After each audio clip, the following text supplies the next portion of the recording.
नमस्कार, मैं संदीप शर्मा और आज सबका वेलकम है इस वीडियो में। और मैं ये बताऊं कि अपॉर्चुनिटी लाइफ में कभी कभी आती है, उसको पहचानने की जो विवेक है, जो शक्ति है, वो हमारे में होनी चाहिए। और ई बायोटोरियम एक ऐसी अपॉर्चुनिटी है कि मैं आपको एक एग्जांपल से बताऊंगा इसके बारे में। एक व्यक्ति था, वो एक म्यूज़ियम देखने गया था। तो म्यूज़ियम में बहुत सारी पुरानी चीज़ें उसने देखी और उसको अच्छा लगा कि राजा महाराजाओं के सारे ड्रेसेस वगैरह थे, बहुत सारी चीज़ें थी। पर एक जगह पे वो एक कमरा था जहाँ पे लिखा था स्टैचूज़ थे, अंदर बहुत सारे स्टैचूज़ का एरो बना हुआ था। तो वो उस कमरे में चला गया देखने के लिए क्या स्टैचूज़ हैं। तो अंदर गया तो राजा महाराजाओं के बहुत सारे स्टैचूज़ थे और सारे स्टैचूज़ देखने के बाद एक स्टैचू पे आके उसकी नज़र रुक गई। उस स्टैचू के नीचे लिखा था मौके की देवी। और उस एक लेडी थी जिसका वो पुतला बना हुआ था, जो कि पंजों पे खड़ी थी, एक घाघरा जैसे पहने हुए पंजों पे खड़ी थी। और उसके ना चेहरे पर पूरे बाल थे और पीछे से सर बिल्कुल गंजा था उसका। तो ये देख के वो बहुत आश्चर्य में पड़ गया कि आखिर ये मौके की देवी कैसे हो सकती है। उसने चारों तरफ चक्कर लगाया लेकिन उसे कुछ समझ में नहीं आया। तो उसने ऑर्गेनाइजर को बुलवाया और बोला कि भाई ये कैसे ये गॉडेस ऑफ अपॉर्चुनिटी है या मौके की देवी है, मुझे बताइए।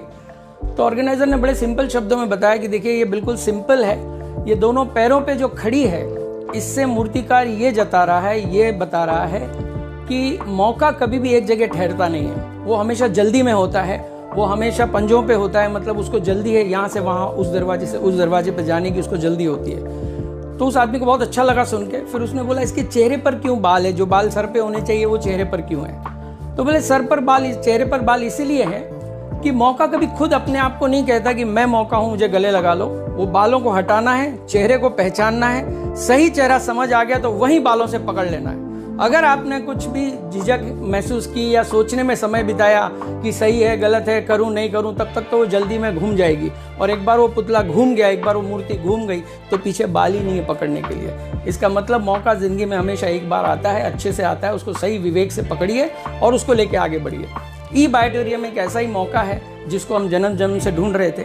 अगर नेटवर्कर इस वीडियो को देख रहे हैं तो मैं आपको दिल से कहूँगा कि ये one of the best opportunity on this mother earth है, क्योंकि बहुत सारे नेगेटिव पॉइंट्स जो जनरली होते हैं नेटवर्किंग में, वो सारे इसमें हटा दिए गए हैं। जैसे हर महीने प्रोडक्ट का परचेस करना, हर समय कुछ ना कुछ मेंटेन करना, यहाँ पे वो सारी बातें नहीं हैं। अगर आपको रियली डिटेल में इसके बारे में समझना है तो जिस किसी ने ये वीडियो आपको भेजा है आप उनसे ज़रूर संपर्क कीजिए और इसके बारे में डिटेल इन्फॉर्मेशन लीजिए, क्योंकि मैंने बहुत कम समय में बहुत बड़ा अच्छा अचीवमेंट इसमें किया है। और मैं देख रहा हूँ कि पिछले 1-1.25 साल के अंदर करीबन 12 से 13 करोड़पति इसमें हो चुके हैं और बहुत ही आसानी से ये काम हो सकता है। कंपनी ने बहुत सारा सपोर्ट सिस्टम बनाया हुआ है। बॉम्बे की ही कंपनी है, एस्टैब्लिश्ड कंपनी है। जैसे हम 5P के बारे में बात करते हैं वैसे वो 5P सब आप जानते हो, इसके 5P बहुत स्ट्रॉन्ग है। शरद जो डॉक्टर हमारे सागर जोशी साहब हैं, बहुत फैंटास्टिक पर्सनालिटी है, उनका इस फील्ड में बहुत अनुभव है। ऐसा नहीं है कि उनके पास कहीं से पैसे आ गए और उन्होंने इस काम को शुरू कर दिया, वो इसी फील्ड में है और कई साल से इस काम को कर रहे हैं, 15-20 साल हो गए उनको।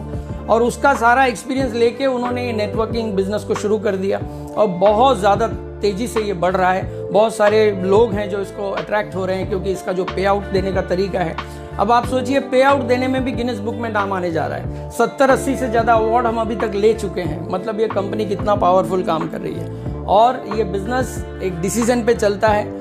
जिस तरह अगर मैं आपसे पूछूं कि एक तालाब के किनारे अगर 10 मेंढक बैठे हैं और 2 ने डिसाइड किया, 2 ने सोचा कि हम कूद जाएं तालाब में, तो आपका दिल क्या बोलता है, कितने मेंढक बच गए?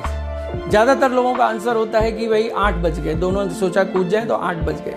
लेकिन आपको मैं बताऊं 10 ही बचे हैं, क्योंकि 2 ने अभी सिर्फ सोचा है, वो कूदे नहीं है, अभी डिसीजन नहीं लिया है। तो डिसीजन लेने के बाद ही आप इसमें सक्सेसफुल होंगे। जैसा हमने डिसाइड किया वैसे आप भी डिसाइड कीजिए और डिसाइड कर लिया फिर पीछे मुड़ के नहीं देखना है और आप 100% सक्सेसफुल होंगे। 1 साल के बाद आप मुझे याद करोगे कि कोई आया था संदीप शर्मा जिसने इस चीज़ के बारे में कहा था। One of the best opportunity फिर कहूँगा, आइए हमारे साथ मिल के करेंगे। Thank you very much, see you at the top. Thank you.